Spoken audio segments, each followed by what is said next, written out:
Yes mwese reka nizere ko mwaramutse amahoro mbifuza kugira igitondo cyiza mbifuza kugira igitondo cy'umugisha aho muherere hose. Nitwa Sale Hasani tugiye kubana cyane turebera hamwe byinshi biramutse bivugwa ariko by'umwihariko amakuru aramutse avugwa mu karere k'ibiyaga bigari. Ibintu nyamuneka muri aka karere ibintu biba bikomeye, niyo mpamvu ukwiye kumenya amakuru aramutse avugwa. Ahubwo turaza guhera muri Repubulika ya Demokarasi ya Kongo. Murabizi bari umuriro muri Repubulika ya Demokarasi ya Kongo. Ubu maze kubimenya ko twagiye tubivuga ko mu minsi iri imbere, mu minsi izaza muri Repubulika ya Demokarasi ya Kongo hari ibiganiro bizahuza abanyapolitike b'igihugu cya Repubulika ya Demokarasi ya Kongo bagiye batandukanye, bigira hamwe ibibazo bigiye bitandukanye by'igihugu. Rero kuri ubu Martin Fayulu akaba umuhuzabikorwa w'amashyaka atavuga rumwe n'ubutegetsi muri Repubulika ya Demokarasi ya Kongo C64. Kuri ubu yamaze kuba yasaba Perezida Felix Tshisekedi kuzatumira Nanga yewe na Joseph Kabila muri ibiganiro bizaba nyine mu minsi iri imbere, nubwo bitaratangazwa. Gusa ese ni ibiki Perezida Felix Tshisekedi yamaze kuba yasubiza uyu Martin Fayulu? Ese Martin Fayulu ni ukubera iki yatangaje ibi ngibi? Byose tugiye kubireba. Gusa ku rundi ruhande FDLR murayizi cyane. FDLR kuri ubu ngubu ngo hakomeje kwibazwa kimwe mu bihugu rwose bishobora kuzakira uyu mutwe ugenda ubunzabunza ingengabitekerezo za jenoside, kuko dore ko nta kindi uba washobora. FDLR rero ni cyo gihugu izajyamo, byose nabyo tugiye kubireba. Turaza kwambuka tujye ku mirongo migari y'urugamba. Ku mirongo migari y'urugamba ni ibiki biramutse bivugwa? Byose tugiye kubireba. Kuri ubu FC 23 rwose yagize icyo ihura n'uruva gusenya, rwose itangaza ko imitwe rwose cyangwa se ihuriro ry'ingabo za Repubulika ya Demokarasi ya Kongo n'abafatanyabikorwa bayo rwose bagize batya barabasagarira ubundi barabarasa. Byose turaza kuba twabirambura.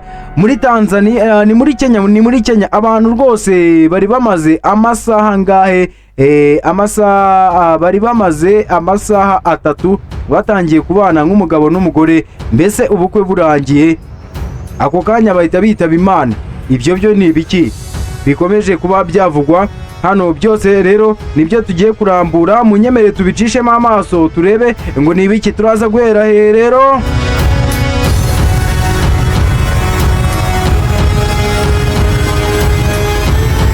turatangira mbabwira ko guverinoma ya Repubulika ya Demokarasi ya Kongo yatangaje ko hari igihugu cyo muri Afurika cyemeye kwakira bamwe mu bagize umutwe wa FDLR ushyigikiwe na Kinshasa, kandi iyi ngurimo abasize bagize uruhande muri jenoside yakorewe abatutsi muri Mata 1994 mu Rwanda, ndetse ukwirakwiza ingengabitekerezo ya jenoside mu karere.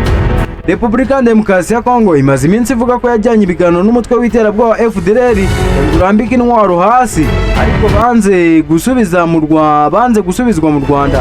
Kugeza ubu Kinshasa niratangaza izina ry'icyo gihugu.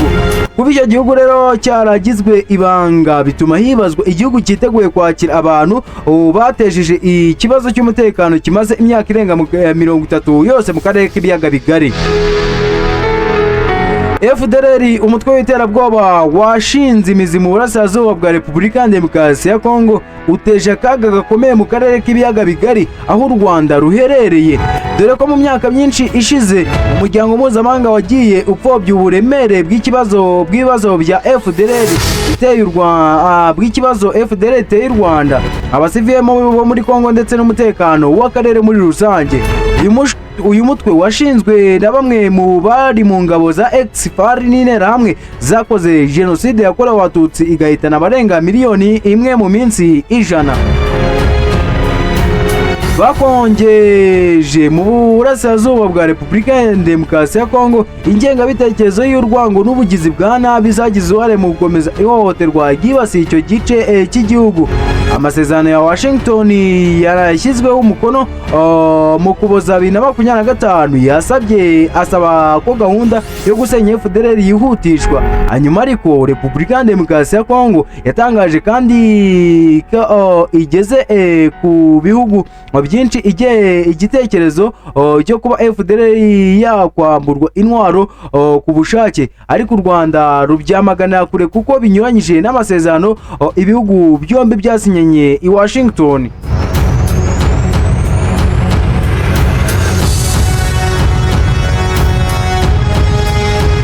Minisitiri wa Kongo ushinzwe ubufatanye mu karere Floribert Anzururi yavuze ko ibiganiro n'igihugu gishobora kwakira abo muri FDLR bamaze kwamburwa intwaro ngo bigeze kure.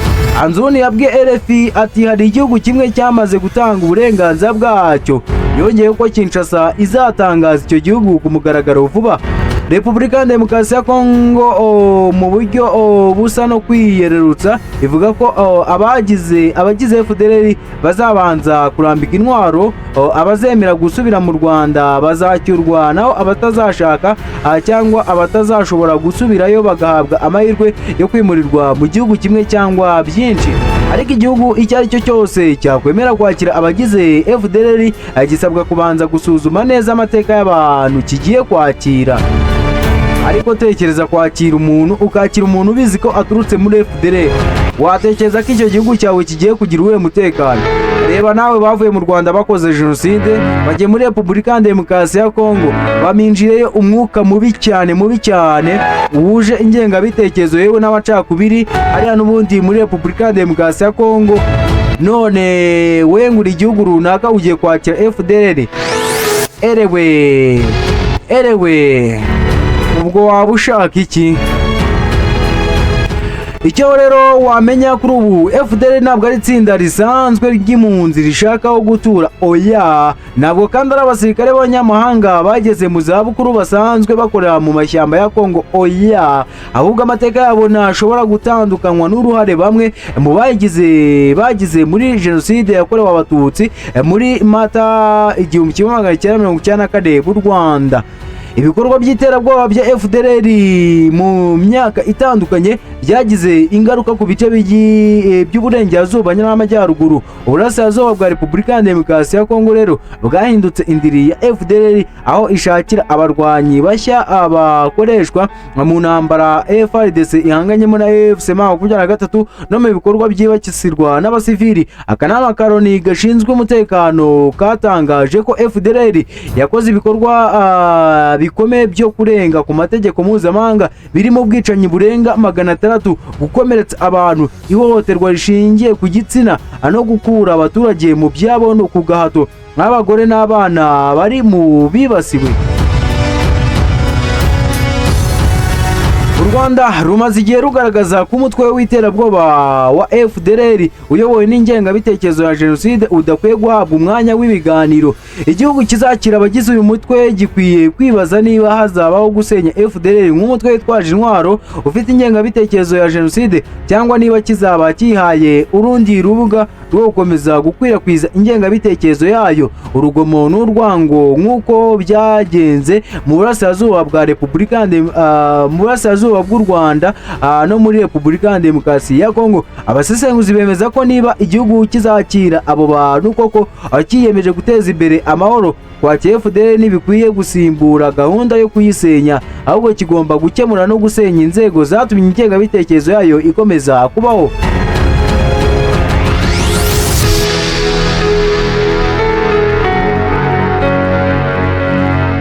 Igihugu kizakira abo muri FDLR nicyo kizagaragaza niba iki gikorwa kizaba gisoje ikibazo cy'umutekano kimaze imyaka irenga 30, cyangwa niba ikibazo kizaba gihinduye isura kikaba kigomba kwibaza niba cyiteguye kwikorera uyu mutwaro. Raporo y'impuguke za Loni yo muri Nyakanga 2023 ivuga ko imibare y'abarwanyi igaragaza ko FDLR yivugira ko ifite abarwanyi barenga 10,000, kandi ko hafi 1/2 cyabo ari bo bakora ibikorwa bya gisirikare bihoraho. Ishami rya FDLR CRAP ryo ryavuze ko rifite abarwanyi barenga 20,000, ariko raporo igaragaza ko iyo mibare atari yo yizewe. Loni n'inzego z'ubutasi zigiranya ko FDLR yose ifite abarwanyi hagati y'3,500 n'4,500. Amasezerano ya Washington yageranyaga FDLR hagati y'3,000 yewe n'3,500.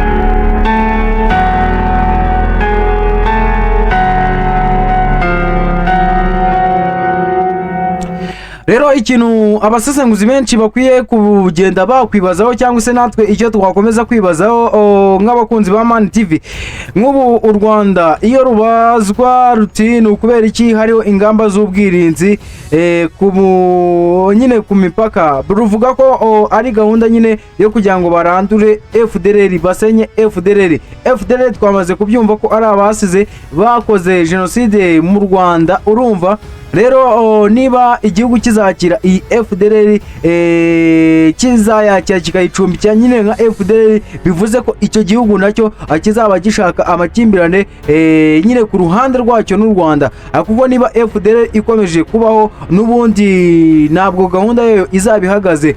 Uretse kuba birukanywe muri Repubulika ya Demokarasi ya Kongo, iyi FDLR ntabwo gahunda yabo izaba ihagaze yo gukomeza gukwirakwiza ingengabitekerezo yewe ndetse no gushaka gukomeza gutera u Rwanda nk'uko biri mu mugambi wayo. Rero munyemerere dukomereze n'ubundi hano muri Repubulika ya Demokarasi ya Kongo, naho nyamuneka ibintu biba ari umuriro, kuko kuri ubu uwitwa Martin Fayulu yamaze kuba yasaba perezida w'igihugu Felix Tshisekedi ko yazemerera kwakira Colonel Nanga wa FC M23 ndetse na Joseph Kabila.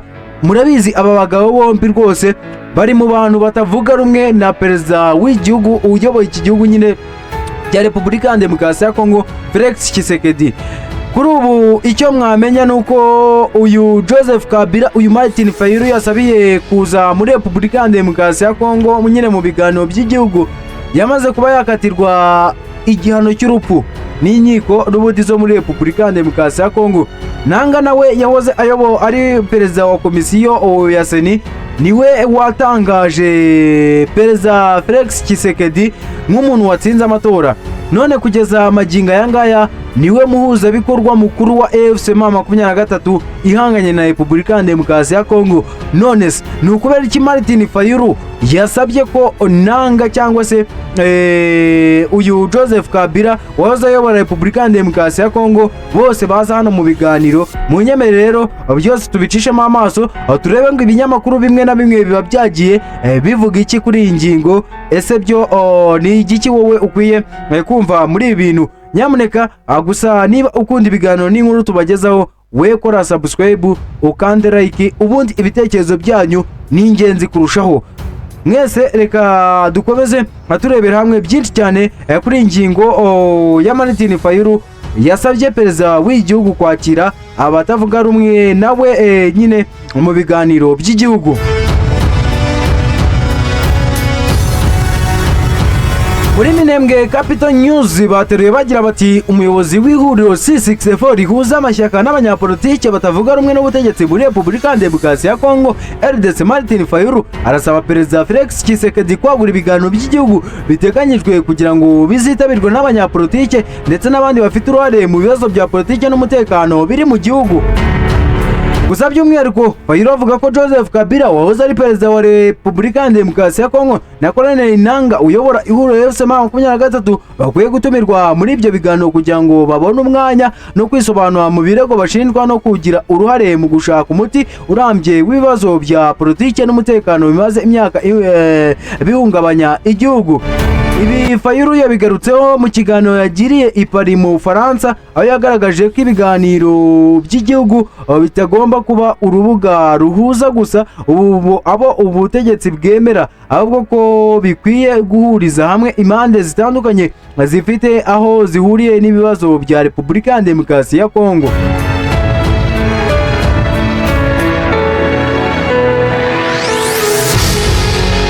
Martin Fayulu yavuze ko Joseph Kabila akwiye kugira amahirwe yo kwitabira ibiganiro by'igihugu no kwisobanura mu birego by'uko yaba afite uruhare mu bibazo by'umutekano bikomeje kugaragara cyane cyane mu burasirazuba bwa Repubulika ya Demokarasi ya Kongo. Ubutegetsi bwa Kinshasa abumushinja kugira uruhare mu bikorwa bya AFC M23 no gutera inkunga ihuriro rirwanya ubutegetsi Kabila, kandi yigeze gukurikiranwa n'ubutabera bwa Repubulika ya Demokarasi ya Kongo ndetse n'inkiko zimukatira igihano cy'urupfu adahari nyuma yo kumuhamya ibyaha birimo ubugambanyi n'ibindi birebana n'intambara yo mu burasirazuba bwa Repubulika ya Demokarasi ya Kongo. Fayulu ariko avuga ko ibyo birego bidakwiye kuba impamvu yo kumubuza kugira uruhare mu biganiro by'igihugu, ahubwo asanga ibiganiro byamuha umwanya wo gusubiza ibibazo bimuregwa no kugaragaza uko abona amakimbirane ya Repubulika ya Demokarasi ya Kongo. Martin Fayulu yagize ati bavuze ko ari we utanga intwaro kandi agatera inkunga FC23, ariko agomba kuza akatubwira impamvu abikora n'ikibazo ahanganye nacyo. Kuri Fayulu, ibiganiro bigamije gushaka amahoro biramutse bisize hanze bamwe mu bantu bafite uruhare cyangwa bashinjwa kugira uruhare mu bibazo igihugu kirimo, ngo bishobora kutagera ku ntego yabyo. Gusa ku rundi ruhande, Fayulu yanagarutse kuri Colonel Nanga wahoze ayobora komisiyo y'amatora muri Repubulika ya Demokarasi ya Kongo CENI, ubu akaba ari umuhuza bikorwa w'ihuriro FC23. Nanga yavuye ku buyobozi bwa CENI muri 2021, hanyuma yaje kugira uruhare mu bikorwa bya politike n'intwaro byatumye aba umwe mu bantu bakomeye mu ihuriro FC23 rikorera cyane cyane mu burasirazuba bwa Repubulika ya Demokarasi ya Kongo. Fayulu avuga ko kuba Nanga yarigeze kuyobora urwego rushinzwe amatora, ubu akaba ari mu bayobozi b'ihuriro FC23, bituma nawe akwiye kugira umwanya wo gusobanura impamvu yafashe uwo murongo. Yagize ati Nanga yari perezida wa komisiyo yigenga y'amatora, niwe watangaje Tshisekedi nk'uwatsinze, kandi Tshisekedi atari we watsinze. Ubu ari hano yafashe intwaro arwanya igihugu. Aya magambo ya Fayulu yongeye kuzamura impaka zisanzwe ziri muri politike ya Repubulika ya Demokarasi ya Kongo, cyane cyane ku bijyanye n'amatora ya 2018, imibare hagati y'abanyapolitiki batavuga rumwe n'ubutegetsi, ndetse n'impamvu bamwe mu banyapolitike nyuma binjiye mu bikorwa byo kurwanya ubutegetsi bakoresheje intwaro. Ku ruhande rwa Perezida Felix Tshisekedi yavuze ko mu minsi iri imbere azageza ku banyekongo ibisobanuro birambuye mu biganiro by'igihugu ateganya gutangiza. Ibi yabitangaje ubwo yari i Libreville muri Gabo, mu kiganiro yajyanye n'abanyakongo ba muri icyo gihugu cya Gabo. Tshisekedi yavuze ko mu biganiro ateganya bizaba bimeze nk'ibindi biganiro byigeze kubera muri Repubulika ya Demokarasi ya Kongo. Anizeza ko azasobanura neza intego n'imiterere yabyo.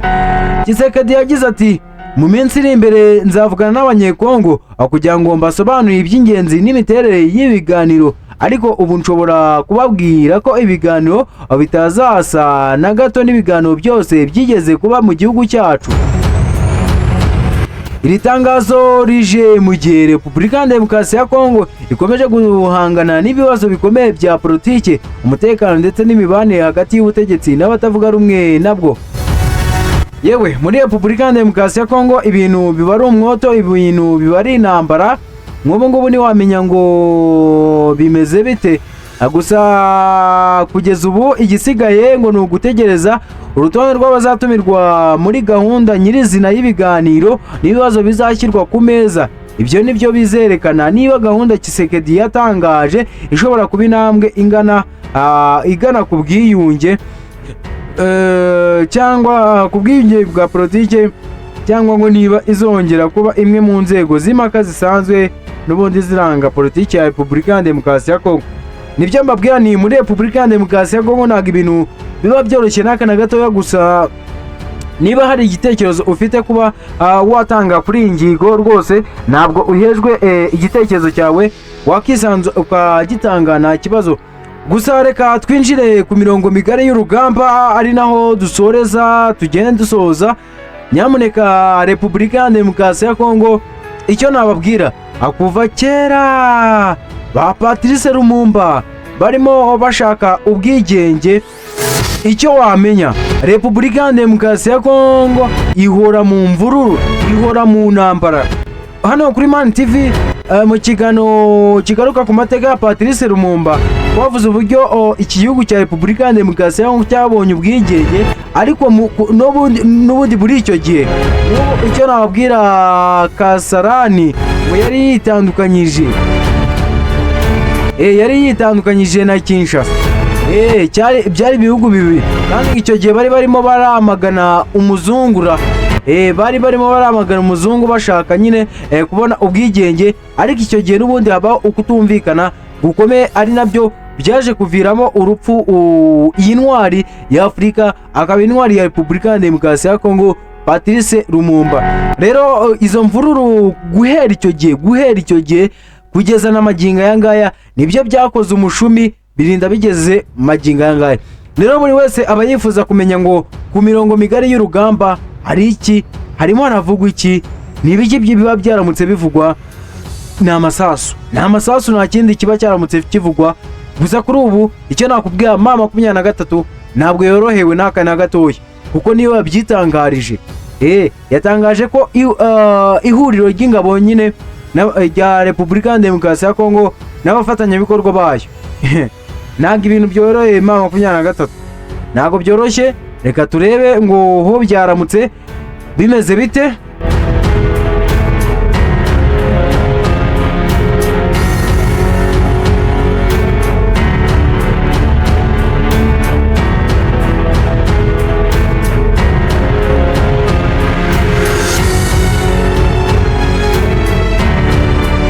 Ikintu cyaramutse ahangaha ku mirongo migari y'urugamba n'aya makimbirane adashira, si amakimbirane bakoresha umunwa, ahubwo ni amakimbirane bakoresha n'amasasu. Rero ikintu kiramutse kivugwa ni imirwano ikomeye, ariko iyi mirwano yabereye mu gace bita Ufamandu ya kabiri, muri Repubulika ya Demokarasi ya Kongo. Rwose nuko ibintu biba bimeze, ni hasi hejuru, ni moto. Imirwano ikomeye y'ihuriro Alliance Fleuve Congo M23 n'ingabo za Repubulika ya Demokarasi ya Kongo FARDC gufatanya abarwanyi ba Wazalendo na FDLR yakomeje kuri uyu wa mbere tariki ya 17 z'ukwezi kwa 8 2023 mu bice bitandukanye bya groupement ya Ufamandu iri mu ntara ya Kivu y'Amajyaruguru. Ni Ufamandu ya mbere, niba hariho na Ufamandu ya kabiri nyamuneka ibyo nimumbaze, ntabwo bizi. Repubulika ya Demokarasi ya Kongo ntabwo nyizi. Gusa amakuru aturuka mu baturage bo muri ako gace avuga ko imirwano yari ikomeye cyane mu nkengero za Remeka na Kashovu muri chefre ya Buhunde. Ibi byatumye imirwano myinshi ihunga ibi byatumye imiryango myinshi ihunga ingo zabo ikashaka kujya gushaka ahantu hatekanye. Amakuru y'ibanze rero avuga ko ibirindiro bya FC M23 kuri ubu byagabweho ibitero n'abarwanyi ba FDLR na Wazalendo bari bayobowe n'abarimo Mutayomba James Macano n'undi uzwi ku izina rya Makorayine. Nuko rero nibyo niyo zengezenge umugani wa Muammar Gaddafi ngo ni zengezenge tenge. Nibyo biba biri muri Repubulika ya Demokarasi ya Kongo.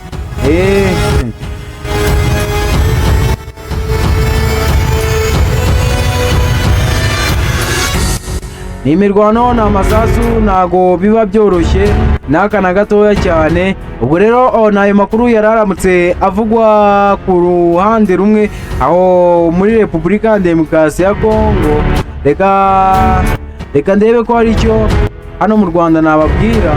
Ngiye kubabwira ko kuri ubu Minisitiri Bizimana yongeye gukingira FDLR ikibaba.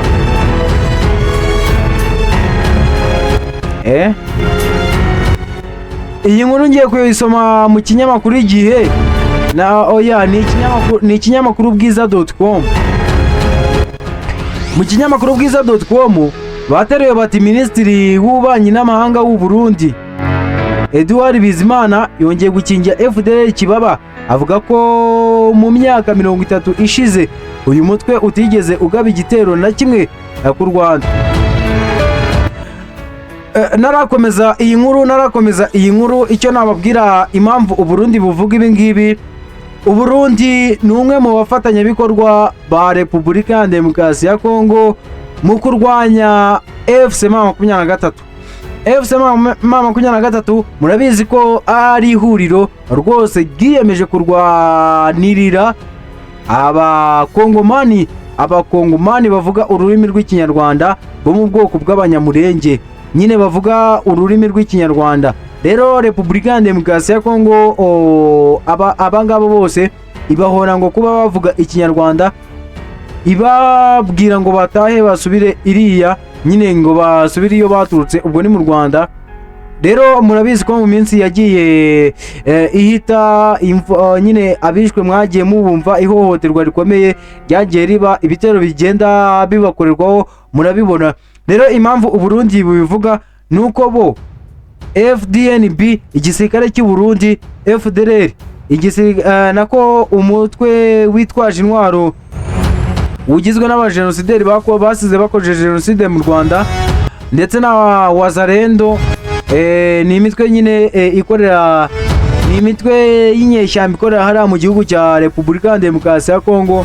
Bose ni abafatanyabikorwa n'ubundi barwanya iyi AFC M23.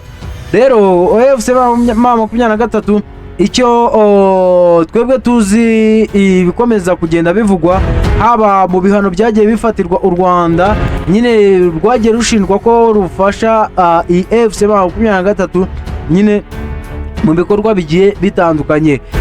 Gusa rero kuba uyu Bizimana Edouard, minisitiri w'ububanyi n'amahanga w'u Burundi, yaza akavugira FDLR ntabwo ari igitangaza, kubera ko nyine ni abafatanyabikorwa, barafatanya urugamba, nubwo rwose bitabuza abahungu b'intare za Sarambwe kuba babakubita. Kuko nko mu minsi ishize hari amakuru nabonye rwose yavuga ko hatariho ukutumvikana hagati y'igisirikare cy'u Burundi yewe n'ubuyobozi bw'igihugu. Nyine igisirikare cy'u Burundi na leta zabo ntabwo bumvikanaga, abarundi baragiye barakubitwa nyine basubizwa inyuma bariruka. Rero baravuga bati twe turashaka gutaha.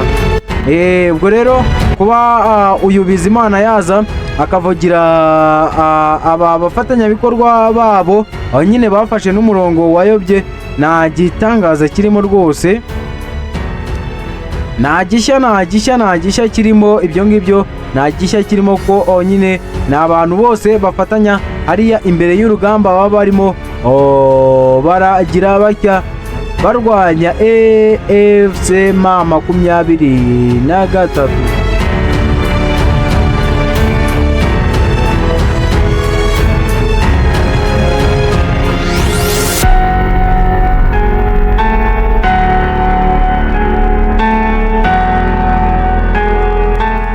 Mu yandi makuru akomeje kuvugwa aho mu Burundi, n'ubundi minisitiri w'ububanyi n'amahanga w'u Burundi Edouard Bizimana yavuze ko ngo hari abanyarwanda bajya mu Burundi kwiba, avuga ko bamwe babiterwa n'inzara.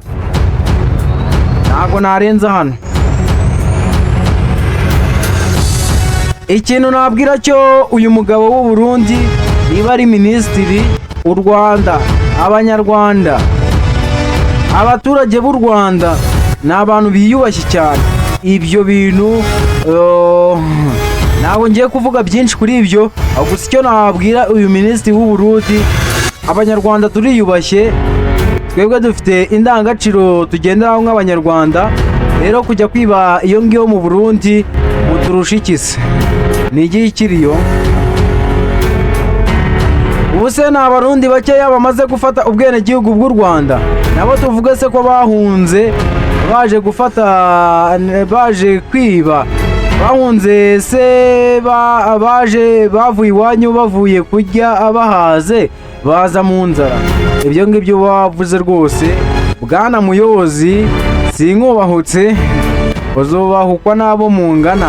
Ndabizi rwose ubuyobozi bw'igihugu cy'u Rwanda baraza kugusubiza ibyo wavuze, rwose baraza kugusubiza, ntago rwose twaceceka ngo tukwihorere. Gusa icyo nakubwira cyo nuko nta kintu n'iki na kimwe igihugu cy'u Burundi cyarusha u Rwanda, yewe nta na kimwe cya kabiri u Burundi bwakora nyine ku Rwanda. Rero mwese twabanye kugera kuri uyu munota, reka mbashimire cyane, mbabwira ni muri ab'icyubahiro, mbifurize gukomeza kugira umunsi mwiza. Nitwa Sali Hasani, iyi ni Man TV. Niba ukunda ibiganiro byacu, inkuru n'ibyegeranyo tubategurira, wowe kanda subscribe, ubane natwe, ujye ubana nanjye mu minsi iri imbere. Rero ndagira ngo mbabwiye ko noneho tuzatangira gukora tugaragara.